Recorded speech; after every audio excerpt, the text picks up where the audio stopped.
জাহাজ বুতায় অল্পের জন্য প্রাণ বাঁচলো 25 থেকে 30 জন স্কুল শিক্ষার্থীর।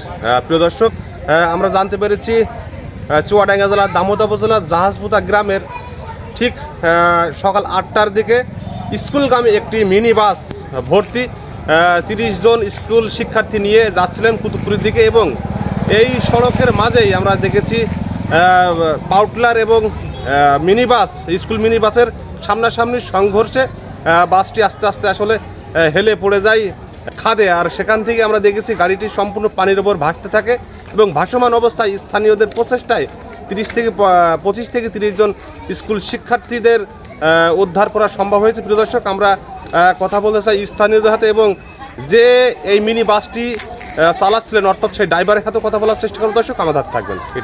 রহিম, এই জাহাজবাগ থেকে আল হেরাপি গার্ডেন একাডেমির একটি স্কুল বাস এই কুতুবপুর যাওয়ার উদ্দেশ্যে রওনা দেওয়ার পর পথের মধ্যে বাসের সাথে মুখোমুখি হয়ে যায়, এক সাইড হয়ে এবং খালে উল্টে যায় এবং প্রত্যেকটা বাচ্চাকে তার নিজের পরিবারের মানুষ হেফাজত করেছে এবং প্রত্যেক বলতে আমি এখানে আস্তে আস্তে আসলাম, গাড়ি আমার হয়তো 15-20 এরকম অবস্থা। এর সামনে বাম্পার একটা আসছিল পার্টনারটা আপনার ডান দিকে চেপে দিচ্ছে আমাকে, এটা আমি গাড়ি ব্রেক মারি ডাইনি চেপে দিতে হালকা দিয়ে আপনার ওই মাটি তো ধসকে গেছে, মাটি ধসি, হ্যাঁ গর্ত আছে, গর্ত করে গাড়ির কাছে গিয়ে ধসকে গেছে।